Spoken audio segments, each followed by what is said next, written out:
I started this a few times, trying to open dramatically to grab your attention, but dramatic didn't work, so I tried poetic, but that didn't seem to do it either.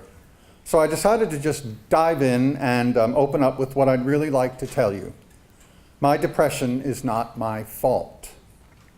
This may seem self-evident to just about everybody, but it took me years, decades, to finally understand in my heart and soul that I hadn't done anything to bring on the bouts of sadness, the really dark, black moods that would overtake me, and that I managed, thank God, to muddle through, all alone, with something like a smile.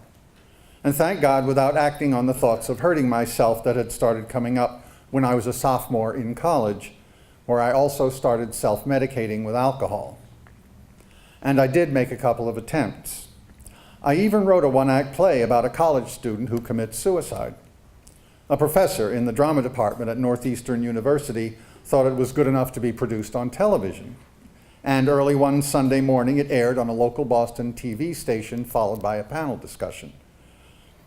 But years later, it occurred to me that at no time, at that time, did anyone ask me what had prompted me to write a play about a college kid who takes his own life. Nobody asked me if I was okay. I think the first big step I took toward dealing with my depression was getting sober in 1984. And even that I didn't do by myself. I firmly believe that some power outside of me had a hand in it. After all the times I had tried to quit and failed, there was no rational reason that all of a sudden that obsession was lifted. And the first few years sober were actually great, but after a while, the depression kicked in again, and with a vengeance. I still didn't know what it was and tried to deal with it in group meetings, in a men's therapy group, then by moving to Los Angeles, and then back again to Philadelphia, where I was working odd jobs, convinced I was a failure. And during those years, the depression had been there, sometimes full-blown, sometimes just simmering under the surface, but always with me. I'd been sober for some time, but the depression was clearly unaware that sobriety was supposed to have made me a happy, perky person. Then early one evening, after another day in my cubicle at a job I didn't like, I found myself curled up on my bed, sobbing for no reason I could think of. But somehow I knew that this was all out of proportion and wondered what in the name of God was wrong with me. Then all of a sudden it hit me. This isn't my fault. It was a gut realization. It wasn't because I wasn't trying hard enough or praying enough or going to enough meetings. And I firmly believed that that was God intervening again. And I knew I couldn't change it on my own.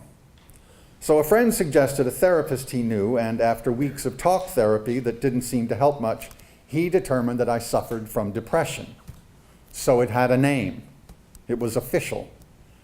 Now I thought maybe I could deal with it.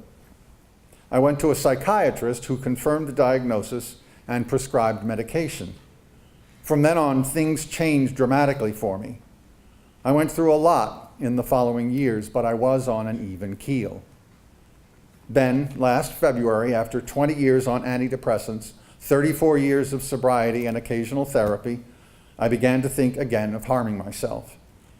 I wasn't actively planning anything, although I did run down the list of methods. Still, there was that thinking again. I tried everything, including prayer. I tried remembering what I had to be grateful for. I went to a shelf full of old self-help books to see if I could somehow meditate or journal my way out of it. Finally, I realized that I needed to talk to a professional again. And so again, I found a wonderful therapist, and after several months, I worked my way back to a feeling of peace, equilibrium, and occasionally even optimism. And I went back to the same psychiatrist I had seen 20 years before to discuss altering or changing my medication. She was nice enough to charge me the returning patient rate, since I was returning. It had just been 20 years between appointments. And I'm here to tell you that I've had to be vigilant. I've had to guard against those moments of self-pity that can grow into something else. And I must keep remembering it isn't my fault.